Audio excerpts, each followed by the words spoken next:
हर हर महादेव दोस्तों, आज हम जाने वाले हैं भगवान भोलेनाथ की नगरी केदारनाथ। केदारनाथ यात्रा की शुरुआत हरिद्वार से ही हो जाती है। केदारनाथ यात्रा पर जाने से पहले आपको अपने शहर से हरिद्वार आना होता है। आप हरिद्वार आइए, एक दिन यहाँ स्टे करिए। हरिद्वार में होने वाली गंगा आरती वर्ल्ड फेमस है, तो जब भी आप केदारनाथ यात्रा पर जाएँ तो एक दिन हरिद्वार में स्टे ज़रूर करें और यहाँ होने वाली गंगा आरती का आनंद ज़रूर लें। हम भी जब केदारनाथ यात्रा पर जा रहे थे तब हरिद्वार में रुककर गंगा आरती का आनंद लिया। इसको देखकर आप यहाँ शामिल होकर आपका मन मंत्रमुग्ध हो जाएगा। तो सभी प्रेम से बोलिए जय गंगा मैया। अगली सुबह हरिद्वार बस स्टैंड से आपको बस मिल जाती है जो आपको सोनप्रयाग में ले जाकर छोड़ देती है। इस बस की बुकिंग आप अपने घर से ऑनलाइन भी कर सकते हैं। बाकी आपको यहाँ आने पर भी आसानी से बसें मिल जाती हैं। हमने अपना हरिद्वार से सोनप्रयाग का सफ़र सुबह 5:30 बजे शुरू किया।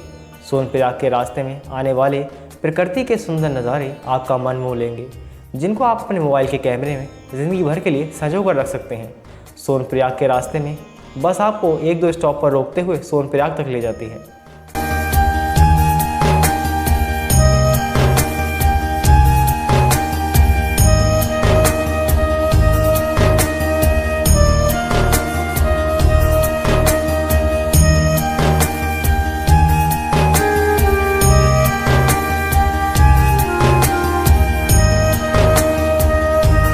हमारी बस ने हमें सोनप्रयाग में दोपहर 1 बजे पहुंचा दिया था। सोनप्रयाग पहुंचने पर आपका सबसे पहला काम होता है कि आप अपने ठहरने की व्यवस्था करें। तो आपको यहां पर इजीली रूम्स मिल जाएंगे। यहां पर आपको GMVN के रूम, डॉर्मेट्री आदि मिल जाते हैं, जिनके प्राइस बहुत ही रीज़नेबल होते हैं, जिनकी बुकिंग आप अपने घर से ऑनलाइन ही कर सकते हैं। हम यहाँ पर GNVN के रूम में रुके थे। उसके ठीक सामने ही ये सोनप्रयाग की सबसे बड़ी पार्किंग थी, जहाँ पर आप अपनी गाड़ी पार्क कर सकते हैं। सोनप्रयाग में आपको खाने पीने की चीज़ें आसानी से मिल जाती हैं। यहाँ पर काफ़ी अच्छा मार्केट भी है, जहाँ से आप अपनी ज़रूरत के हिसाब से अपनी चीज़ें खरीद सकते हैं। केदारनाथ यात्रा पर जाने से पहले आप अपने साथ रेनकोट ज़रूर कैरी करें, क्योंकि पहाड़ों का मौसम बहुत ही जल्दी बदलता है और रास्ते में आपको कहीं पर भी बारिश का सामना करना पड़ सकता है। सोनप्रयाग में रात बिताने के बाद हम सुबह 4 बजे अपनी यात्रा पर निकलते हैं। लेकिन ये क्या, यहाँ तो बहुत लंबी लाइन लगी है। तो आपको घबराने की ज़रूरत नहीं है, ये लाइन रजिस्ट्रेशन चेक कराने की है। यात्रा पर आने से पहले आपको अपना रजिस्ट्रेशन ज़रूर करा लेना है। वैसे तो यहाँ आकर भी रजिस्ट्रेशन करा सकते हैं, लेकिन अगर आप अपने घर से रजिस्ट्रेशन करवा लेते हैं तो आपको यहाँ पर कोई परेशानी नहीं होती। लगभग 1 घंटे के बाद ये लाइन क्लियर हो जाती है और रजिस्ट्रेशन चेक करवाने के बाद आपको सोनप्रयाग से शेयरिंग टैक्सी मिल जाती है, जो कि 50 रुपये पर पर्सन लेकर आपको गौरीकुंड पहुंचा देती है, जहां से केदार बाबा की केदारनाथ यात्रा प्रारंभ होती है। गौरीकुंड पहुंचने पर आपको पिट्ठू, पालकी, घोड़ा खच्चर आदि मिल जाते हैं। अगर आप पैदल चलने में असमर्थ हैं तो आप इनमें से किसी भी एक चीज़ को हायर कर सकते हैं। गौरीकुंड में आकर यहाँ पर एक गौरी माई मंदिर है, जहाँ से भगवान शिव की टोली केदारनाथ जाती है। जब मंदिर के कपाट खोले जाते हैं, गौरी माई मंदिर के पास में ही एक तप्त कुंड है, जहाँ पर सभी श्रद्धालु लोग नहाते हैं। यहाँ की एक अनोखी बात यह है कि बाहर चाहे कितनी भी सर्दी हो, लेकिन तप्त कुंड का पानी बिल्कुल भी ठंडा नहीं होता। ये एक गर्म पानी का कुंड है, जिसमें नहाने से इसके रिलेटेड प्रॉब्लम्स खत्म हो जाती हैं और सभी श्रद्धालु यहाँ स्नान करके अपनी यात्रा की शुरुआत करते हैं। गौरीकुंड की तंग गलियों से होकर आप केदारनाथ यात्रा पर जाते हैं। स्क्रीन पर आप देख रहे होंगे केदारनाथ यात्रा का गेट दिखाई दे रहा है, जिसे गेटवे ऑफ केदारनाथ भी कहते हैं। यहाँ से आपकी ऑफिशियली 20-22 किलोमीटर की यात्रा की शुरुआत होती है। यहाँ पर घोड़ा पड़ाव है, जहाँ से आप अपने लिए घोड़ा ले सकते हैं और अपनी यात्रा को पूरा कर सकते हैं। यात्रा शुरू करने से पहले आप अपने साथ एक पानी की बोतल और ग्लूकॉन-डी, इलेक्ट्रॉल या कोई एनर्जी ड्रिंक ज़रूर लेकर चलें, क्योंकि ये यात्रा आपको थका देने वाली होती है। बॉडी को हाइड्रेट रखने के लिए एनर्जी ड्रिंक को रास्ते में पीते हुए चलें, जिससे कि आपको डिहाइड्रेशन जैसी कोई समस्या नहीं होती। केदारनाथ यात्रा में घोड़े और खच्चरों से बचते बचाते जाएं, क्योंकि ये कहीं से भी आपको पीछे से नुकसान पहुंचा सकते हैं। तो आगे देखने के साथ साथ पीछे भी नज़र रखना ज़रूरी है।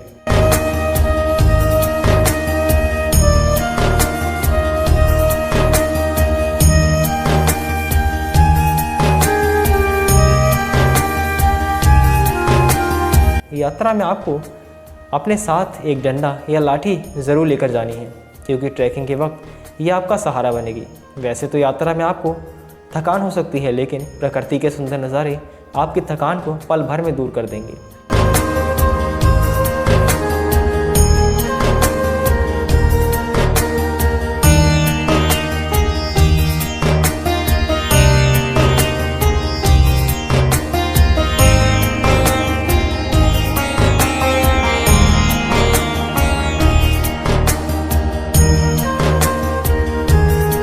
यात्रा में थोड़ा आगे बढ़कर चिरवासा भैरवनाथ मंदिर रास्ते में पड़ता है, जहां से आशीर्वाद लेकर आप अपनी यात्रा को सफल बना सकते हैं।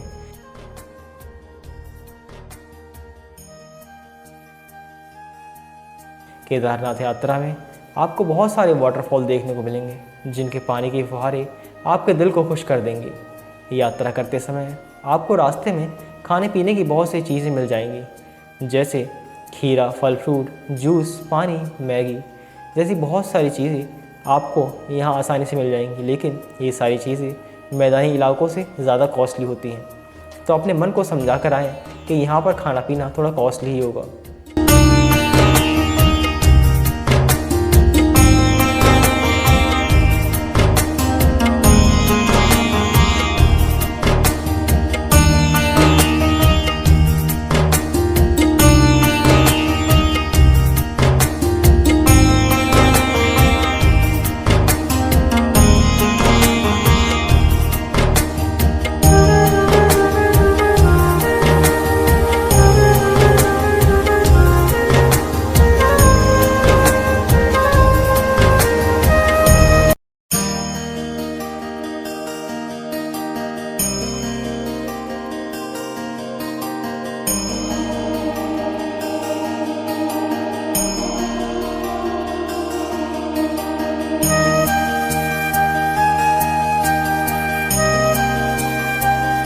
यात्रा में आगे बढ़ने पर घोड़े खच्चरों का रास्ता पैदल यात्रियों से अलग हो जाता है, लेकिन थोड़ी दूरी पर ये दोनों रास्ते मिल जाते हैं। यात्रा में आपको ऐसे टीन शेड जगह जगह पर मिलेंगे, जिसमें आप खराब मौसम या धूप में थोड़ा आराम कर सकते हैं। यात्रा में हमारे साथ मंदाकिनी नदी भी साथ साथ सफ़र कर रही है।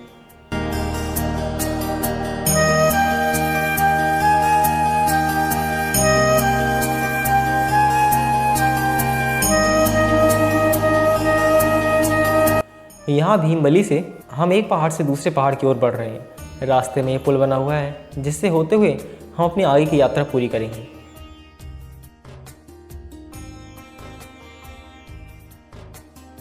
और हमें यहाँ पर पहला ग्लेशियर नज़र आ चुका है।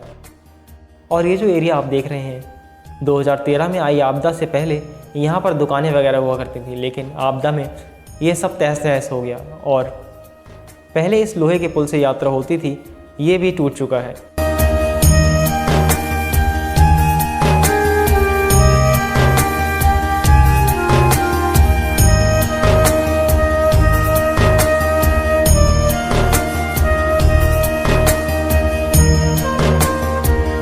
यहाँ से ऊपर की चढ़ाई जिग जैग वाली है। यहाँ से कठिन चढ़ाई शुरू हो जाती है। ऊपर आने पर मौसम बिगड़ने लगा है। जब हम नीचे से चले थे तब अच्छी धूप खिली थी, लेकिन अब बादल आ चुके हैं और हल्की बूंदाबांदी शुरू हो चुकी है।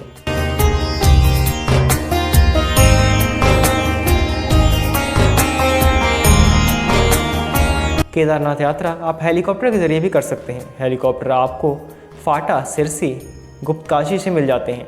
हेलीकॉप्टर की बुकिंग आप ऑनलाइन करवा सकते हैं, जो कि गवर्नमेंट की ऑफिशियल वेबसाइट heliyatra.irctc.com.in से आसानी से हो जाती है और आप अपनी यात्रा एक दिन में हेलीकॉप्टर के ज़रिए करके अपने घर जा सकते हैं।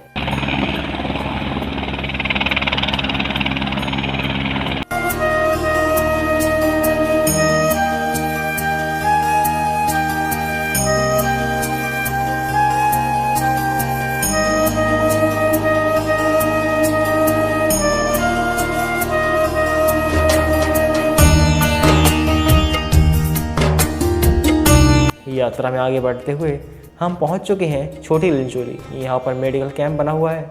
आपको किसी प्रकार की कोई दिक्कत हो, कोई समस्या हो, तो आप यहाँ पर चेकअप करा सकते हैं। नीचे से देखने पर लोग चींटियों के समान रेंगते नज़र आ रहे हैं।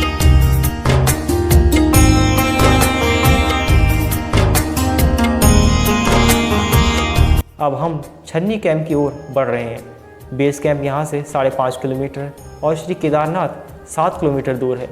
दोस्तों, आगे बढ़ने पर एक और ग्लेशियर आ चुका है। दोनों साइड में बर्फ़ ही बर्फ़ और बीच से रास्ते पर श्रद्धालु जा रहे हैं। कुछ लोग यहाँ पर बर्फ़ में अपना फ़ोटोशूट भी करा रहे हैं।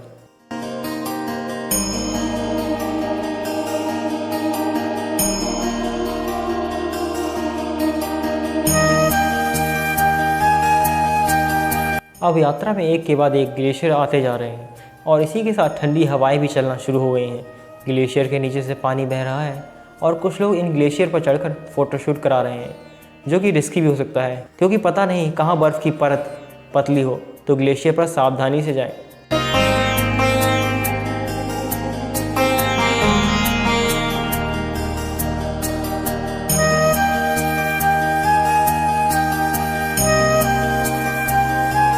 यात्रा में कहीं कहीं पर आपको सड़क चौड़ी और कहीं पर बहुत ही सकरी मिलेगी। और अब हम अपनी यात्रा के आखिरी पड़ाव नंदी बेस कैंप पर पहुंच चुके हैं, जहां से हिमालय पर्वतों का नज़ारा ऐसा है जिसको देखते देखते दिल नहीं भरता। नंदी बेस कैंप में GNVN में हमारा आज रात का स्टे है। कल सुबह हम केदार बाबा के दर्शन करेंगे और आपको भी कराएंगे।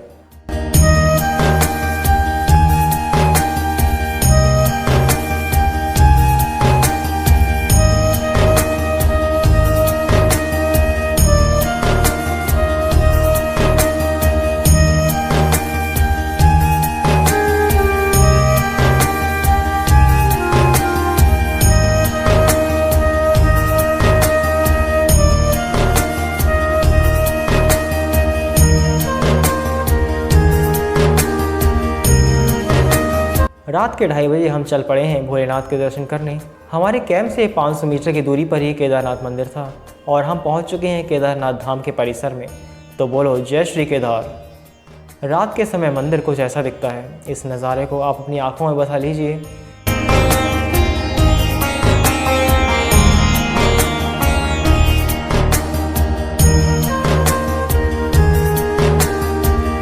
केदार बाबा के दर्शन करके आत्मा तृप्त हो गई। बहुत ही अच्छे दर्शन हुए। महादेव के दर्शन के बाद अब हम चल दिए भैरव मंदिर की ओर।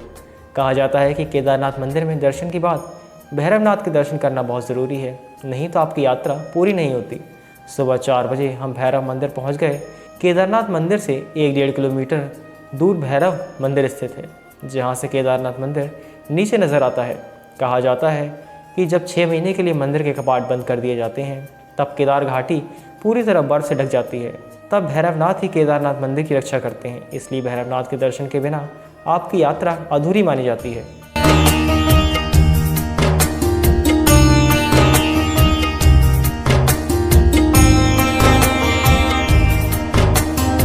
भैरव मंदिर से लौटते वक्त सनराइज हो चुका था। बर्फ से ढके पहाड़ों की चोटी पर सूर्य की किरणों की लालिमा अपनी छटा बिखेर रही थी, जिसको देखते ही मन प्रफुल्लित हो उठा।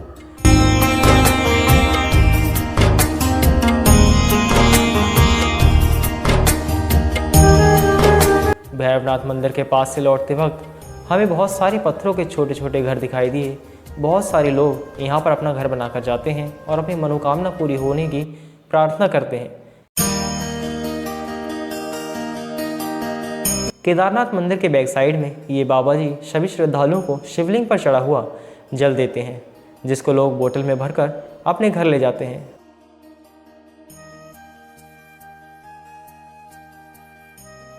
मंदिर के पीछे आने पर हमें एक विशालकाय चट्टान देखने को मिलती है, जिसको भीमशिला कहा जाता है। इसका नाम भीमशिला कैसे पड़ा, आइए जानते हैं। साल 2013 में केदारनाथ में बहुत भयंकर प्रलय आई थी, जिसमें पूरी केदार घाटी तहस नहस हो गई और काफ़ी श्रद्धालु मारे भी गए थे। उस समय मंदिर भी पानी में डूब गया था। तब मंदिर के पीछे से पहाड़ों से बहता हुआ ये पत्थर मंदिर से 50 मीटर दूरी पर आकर रुक गया, जिससे मंदिर को उस समय प्रलय से बचाने में मुख्य भूमिका निभाई थी।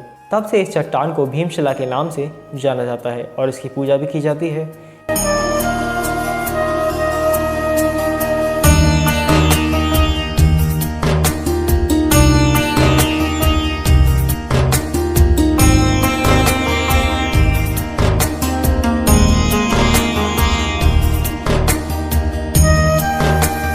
भीमशिला से आगे बढ़कर यहाँ पर आदिगुरु शंकराचार्य जी की समाधि बनी हुई है।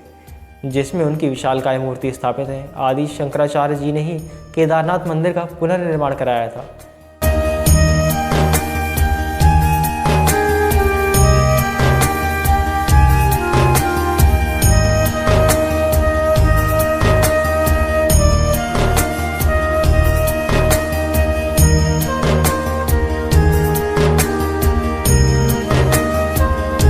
आइए अब जानते हैं केदारनाथ मंदिर को किसने बनाया और कब बना था।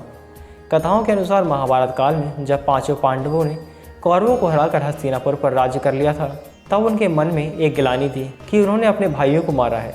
तो इसी बात का पश्चाताप करने के लिए पांचों पांडव महादेव के दर्शन हेतु कैलाश पर्वत पर पहुँचे।